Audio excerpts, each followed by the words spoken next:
Hey guys, I'm Monkey back here from the video, guys. Welcome back to another episode of us get a gold player pack. No, get a player pack method, not get a gold player pack, because get a gold player is honestly the worst thing in the game. Honestly speaking wise, like you lose coins 99% of the time. I know some people do open it up whenever limited time cards are out, and that's really honestly no big deal. If you'd like to open it up, it kind of does make sense because you can make some coins opening it up. You can do some good things opening up, but not recommended if you want to go and make some coins. Not recommended because you're gonna every once in a while. Let's say you do pull like I don't know a very expensive card, right? Let's say you pull like a 200k card. You pull a 95 Metcalf, right? 250k, right? Congratulations, you're happy, you're excited. Well, you probably spent almost 200,000 coins just pulling that card.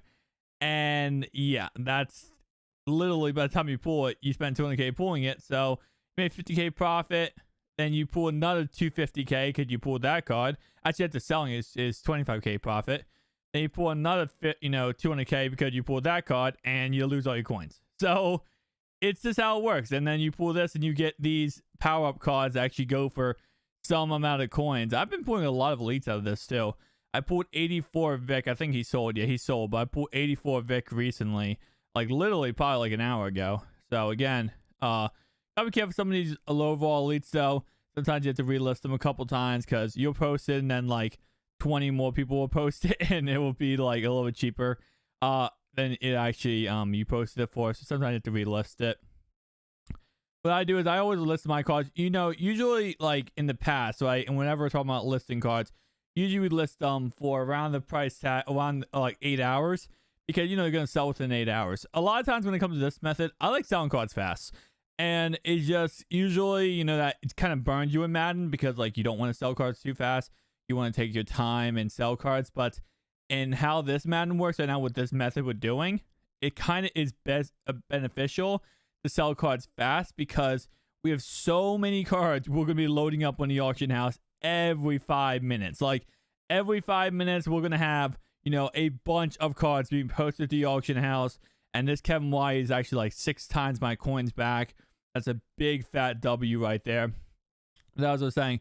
Post so many cards to the auction house every minute that we just want to go ahead and make sure they sell. But we just want to sell them and get rid of them. So sometimes undercutting people and stuff like that when it comes to this method could be profitable. When it comes to other methods, I do not recommend it.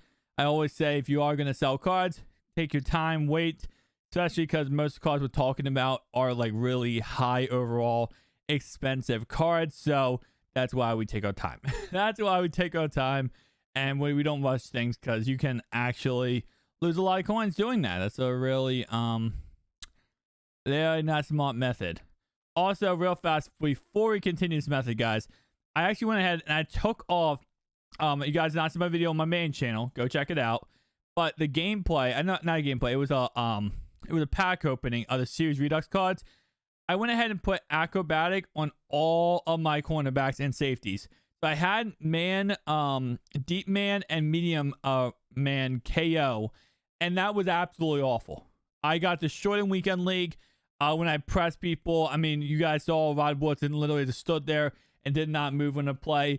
And based on what I understand, it does not work on next gen. Deep zone KO does work on next gen, but that does not work. Does not work at all. So I took that off. We got rid of that, and we went ahead and we replaced that. So again, just a key tip if you guys are wondering. I did go ahead and change that for that reason. And I'm going to see how it works. I'm going to see how acrobatic works on my guys. And I think every single weekend league, we might try out a different thing. Another thing I want to try out and see if it works is going to be bench press. That's something I want to see in the secondary, if that's going to actually do wonders or not. And then the next thing I want to see is if, what is it? One step ahead. One step ahead is another chemistry that I'm kind of interested in seeing how it works. I mean, let's look at, for example, if you guys do not know what one step ahead is, it is, which one is it? Let me see. I know a lot of people have sworn by this chemistry. Now, it's not, again, proven on next gen, though. faster reception to receive cuts in man coverage. So obviously it's a man-on-man coverage type of play. And like I said, we might try that out. We might see how that plays, how that works. If it works very well, we will continue. We might use it in some games coming up. We'll see how, we can actually, if we can win some games doing that. Again, I do like running more man coverage, especially next gen. You can't run zone. No, honestly, next generation Madden, you have to run man. It kind of does suck because it's just how it works, and kind of you have to accept that, and it kind of sucks you have to accept that because like I love running zone. I've always been a zone coverage type of player.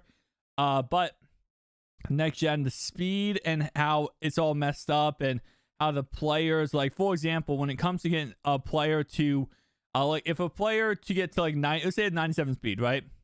It takes him about a couple minutes to get to 97 speed because he has to get to that progression, which honestly in real life, that's realistic, right? That's a real life thing. And especially like, for example, D tackles, they can't, go against someone like a wide receiver and cover them. But in Madden, they usually can, but not in next gen. So again, it's more realistic. I'll say that. So like, for example, you guys have seen my gameplays. Like when I run Bo Jackson, I can run Bo Jackson, right? And then roll to the left, roll to the right, cut back.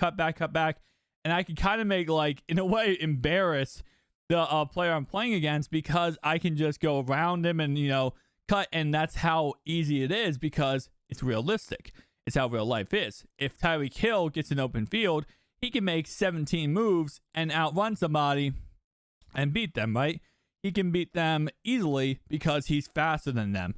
So that's the thing that it comes to next gen is like, it's all about who's faster, who has more, who's more agile, who's better overall, right? So that's what it comes down to. And I guess, I don't know, I'm just so used to Madden not being realistic and just being stupidly broken that now that it's somewhat realistic, I'm like, no, I don't trust it. I'm just like, I don't trust this.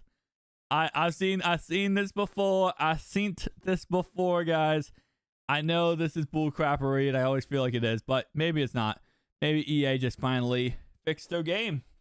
Maybe EA finally said, hey, we're going to fix our game and make this better. Patrick Mahomes, I wonder if, see, that's the thing. We want to get power-ups out of those packs. This is why, guys, this is why we do exchange sets, to get power-ups. This is exactly why we do exchange sets, to get power-ups. Because power-ups, some power-ups can go for a lot. Not every single power-up goes for a lot, but some of them do. This goes 2,200 coins. That's a W because we put all cards. We put all cards that are like 500 coins, 600 coins in that power up set. And now we make our profit back by going ahead and doing that. So again, like you want to go ahead and put cards in there that go for absolutely nothing. I know a lot of times, not always easy to do that because sometimes you pull a card and you're like, oh, that goes for like 800 coins. I'm not going to sell that. Sometimes you might want to sell it, especially if you have lower coins. We're not at a point where we have really low coins that we have to do that. But if we were at a much lower coin amount, personally, I would be doing that. And the reason why is also make sure you check the price of these cards. Do not just put them in the exchange set. I don't know why I just did that right there. 650 coins that we'll put in the exchange set. These are silvers. They don't sell as easy as golds. But anyway, as I was saying, is that, what's called? We make a profit off that. And you can see right here, we are making coins. But if we had low of our coins, we would be playing this so much different. And the cool thing about this, so as you see these cards, 2,200, 3,600, you see these silver cards, you pull them and people just quick sell them. People just put them in exchange set. They don't think to check because some of these cards are really actually decent cards that people want. Like P-Ryan, I mean, probably not, nobody wants him. I put him in the wrong set actually. But nobody wants him because he's a Jet. And there's not many people who are doing Jet theme teams. But the Chiefs, there's a lot of people doing the Chief theme teams. A lot of people love Patrick Mahomes. They like Tyreek Hill. They like Travis Kelce, Tony Gonzalez. Mitchell Schwartz just got a card. These are called Bills theme teams. Josh Allen. These are cards where people need this wide receiver. They need this wide receiver in their 5th slot or 6th slot to give them chemistry. Same thing with the Brownies. These are cards that will sell for price tags of 750 coins, and there's no reason not to sell them because what we're doing and how we're doing this, guys, is we're going ahead and doing that, and then we're going back, and then we're opening up packs for a good amount of time for about an hour, right? And at the end of the hour, We spent all the time, doing opening packs. We come back and bam, now all those cards are sold or expired. And if they have expired, no big deal. We can always put them in exchange set and move on with our lives, right? That's literally what we can do. And we can continue that method over and over again. And that's how we make coins, because as we open and spend coins, we're making coins. So it's all a process. Everything in this game has a process, and that's why I love this method, because it's just process based. It's not a complicated method. It's not like, oh, how I do this, I don't know how you're doing this. Like, wait, you're doing that? How did you do that? Like, no, it's simple. We have cards. If they go for a certain price, we go ahead and we sell them.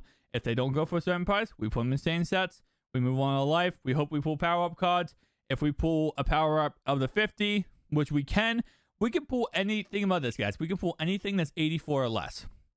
I don't know if this has... A lot of people said that this went up to 85, 86 overall. I'm not sure if that's a fact or not, because I have not seen that be confirmed anywhere.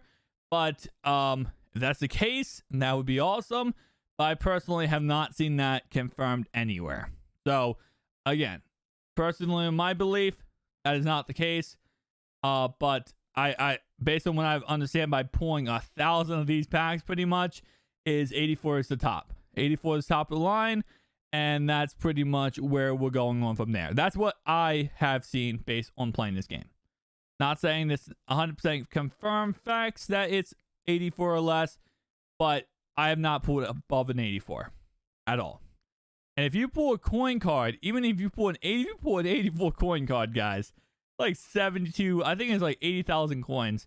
That is the biggest, fattest W ever.